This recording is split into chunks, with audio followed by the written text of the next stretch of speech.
Good evening, everyone. Here is Geraldo Lemos Neto from Portal Saber Espiritismo in Belo Horizonte, Brazil.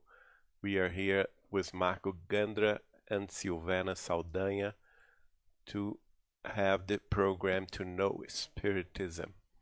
We are transmitting live from Belo Horizonte.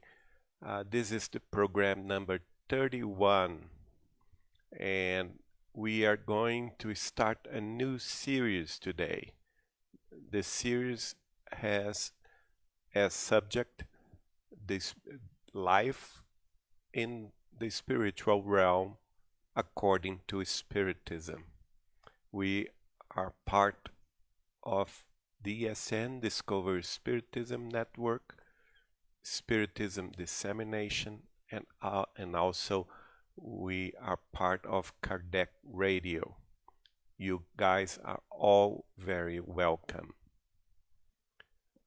As I told you, we are going to speak about the life in the spiritual realm according to Spiritism.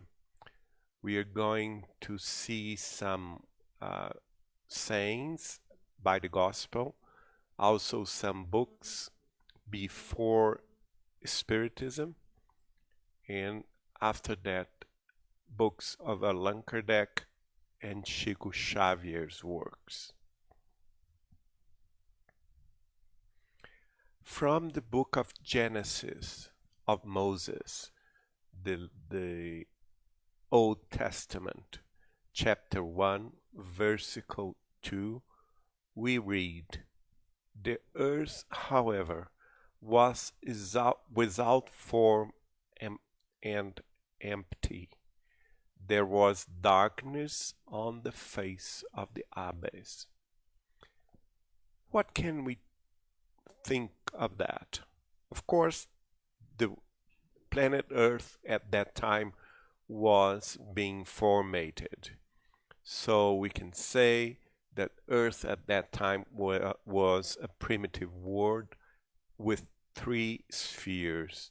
The crust information, there were no life at all at the crust, but we can imagine that there was darkness and there was the abyss, as Moses states in this versicle 2. There was darkness on the face of abyss, and this really comes to our meditation about this.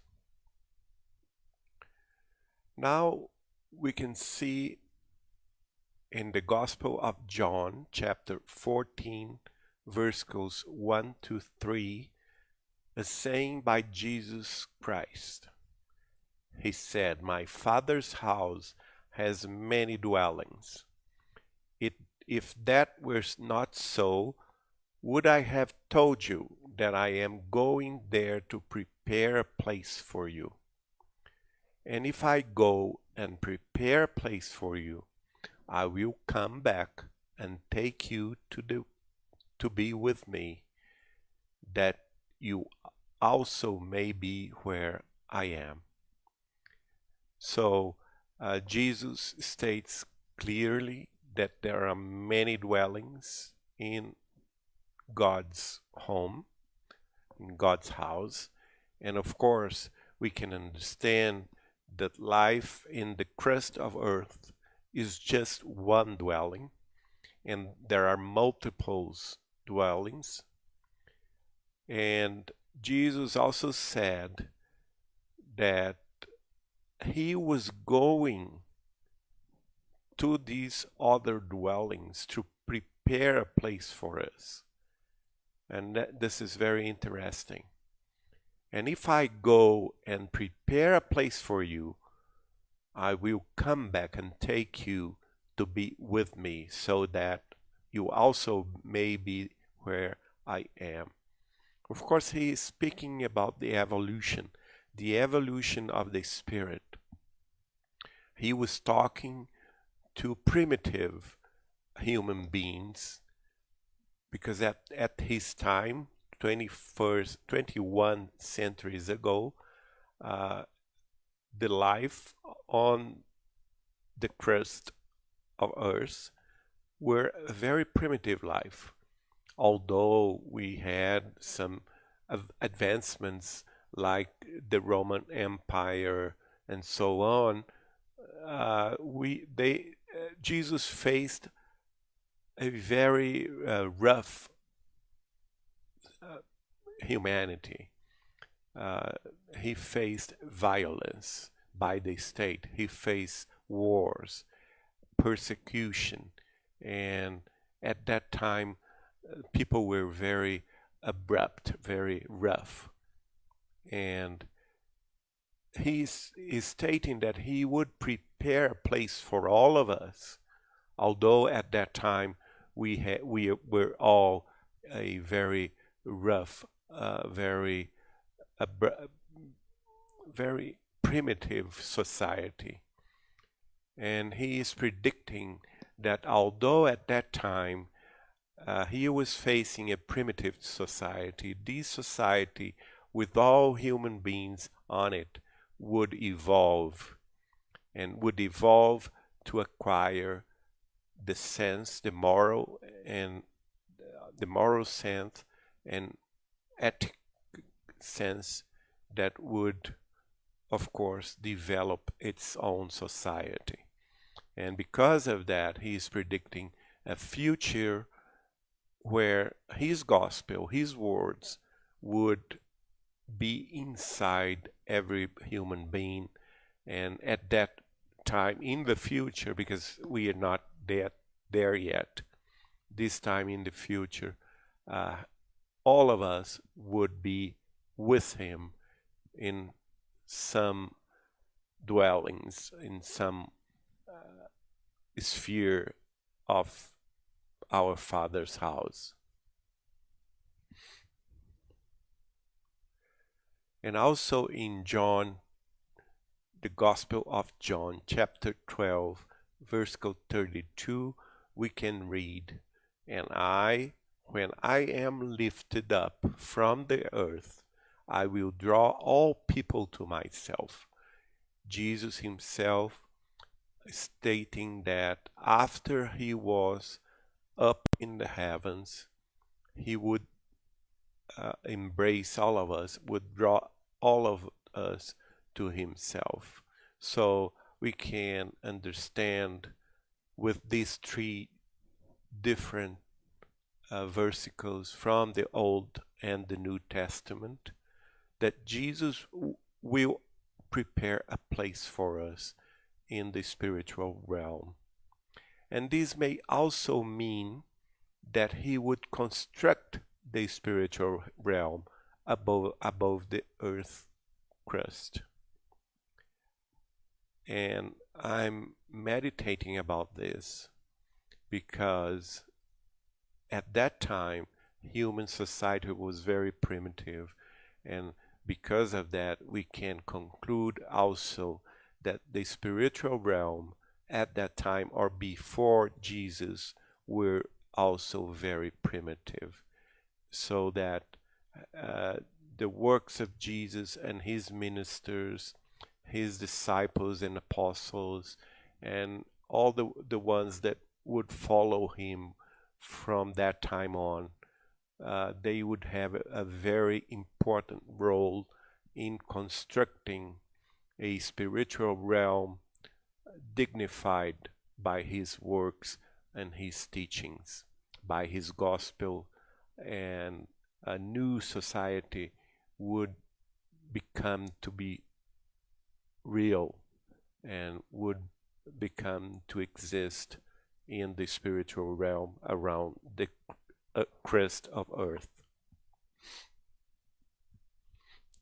Now we're jumping like 17 centuries, and we can see the works of a Swedish medium called Emanuel Swedenborg, and his book is The True Christian Religion.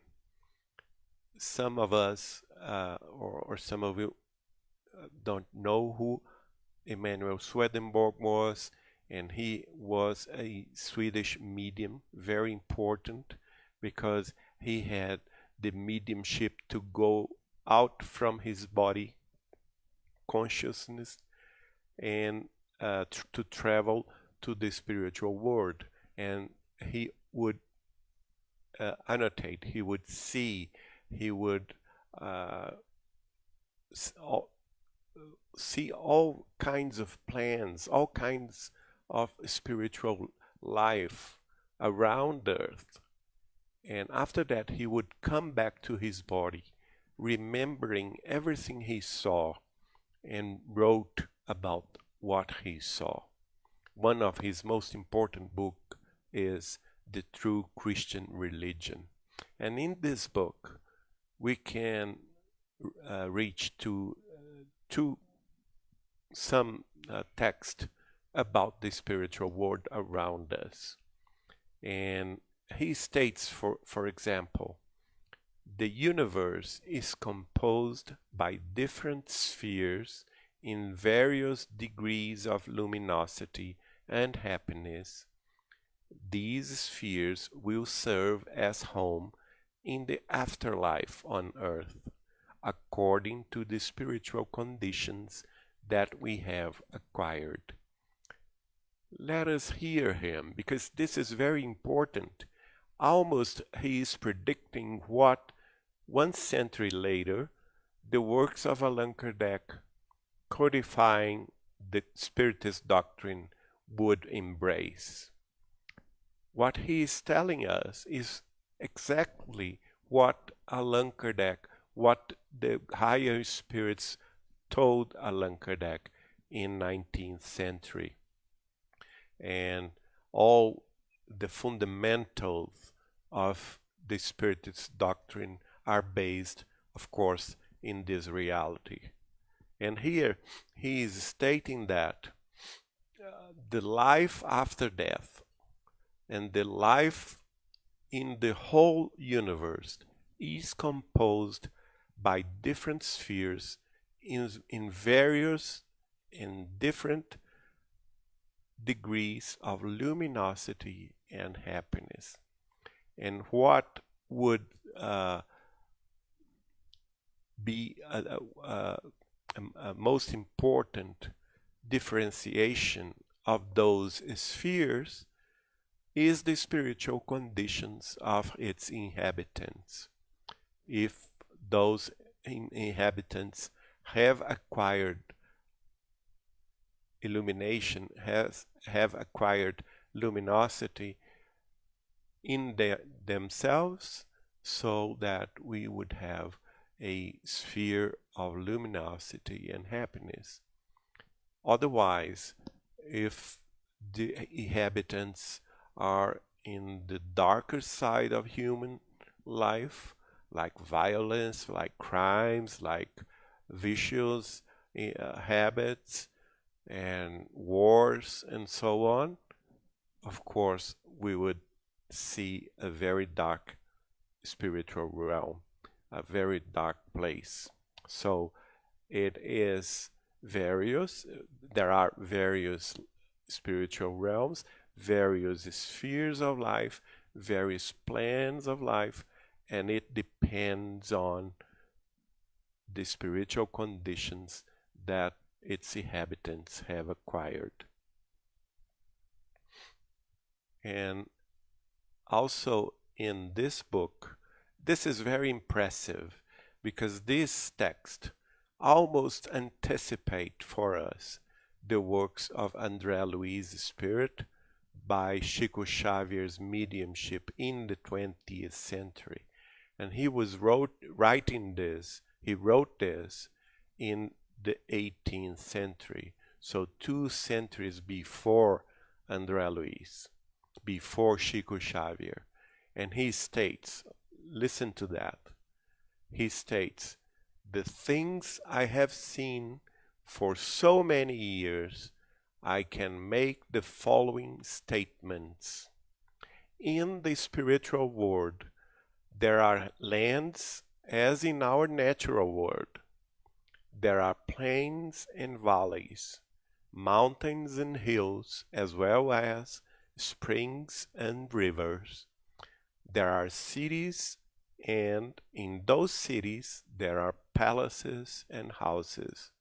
There are writings and books. There are functions and trade. There is gold, silver, and precious metals, precious stones. In a word, both in general and in particular, there are all the things in the natural world, but these things are immensely more perfect in heaven. He is describing life as it is in the spiritual realm that he saw. And as a matter of fact, it's the ones that are very uh, in approximation with the earth crust are very much alike our life here in the earth crust. And of course, the works of André Luiz through Chico Xavier would, after 2 centuries from that statement, explain a little more profoundly the differences on the spiritual realm that surrounds us. But it's very important to show this text because Emanuel Swedenborg, after his death in Sweden, he lived in Sweden and in London, and after his death, he was the one spirit that was with Allan Kardec in France, and he signed as one of the spirits of the Prolegomenos, the preface of the Spirit's book. And now we see Allan Kardec himself, the codifier of the Spiritist doctrine. At the Spirit's book, we see his statement. This work, the Spirit's book, is not a personal doctrine. It is the result of the direct teachings of the spirits themselves regarding the mysteries of the world where we will one day be, as well as the issues that interest humankind. So, in the preface, also he states that the revelations of the higher spirits about the spiritual realm is very important to all humankind because it interests humankind, because one day all of us will be there one way or another. And also Allan Kardec in the Spirit's book wrote, experience tells us that the spirits of the same category, of the same character, and animated by the same sentiments gather together in groups and families. So why this is so much important to all of us, to our comprehension of the spiritual realm, because it's a law of affinity, of syntony. We as spirits, discarnated spirits, will only be with the ones that feel, that think as we ourselves think and feel. The spirits in the spiritual world gather together if they have the same sentiments as groups and families, if they have the same characters, the same category. So this is one big difference from the earth crust, because here we are all mixed up together, and there we are separated by affinity. And because of that, we also understand that there must be lots of plans of life, different plans of life, because we are very different from one another. And regarding the works of Allan Kardec, the Revue Spirit, the Spirit's Review, in August 1858, he was commenting about the revelations about the life in the planet Jupiter, and he wrote this sentence: for certain individuals convinced about the existence of the spirits, and here I do not talk about others, it must be astounding that we spirits have our homes and cities. They did not refrain from criticizing me. He was, of course, stating that even those who were following the new revelation, the Spiritist doctrine revelation through the higher spirits that Allan Kardec, was compiling, that he was studying, classifying, and transforming all those revelations into works of books, into texts and books, and publishing them as books or as articles at the Spiritist Review. Of course, even among those followers, most of them didn't believe that in the spiritual realm they would have homes and cities. And because of that, even Allan Kardec himself was very much criticized.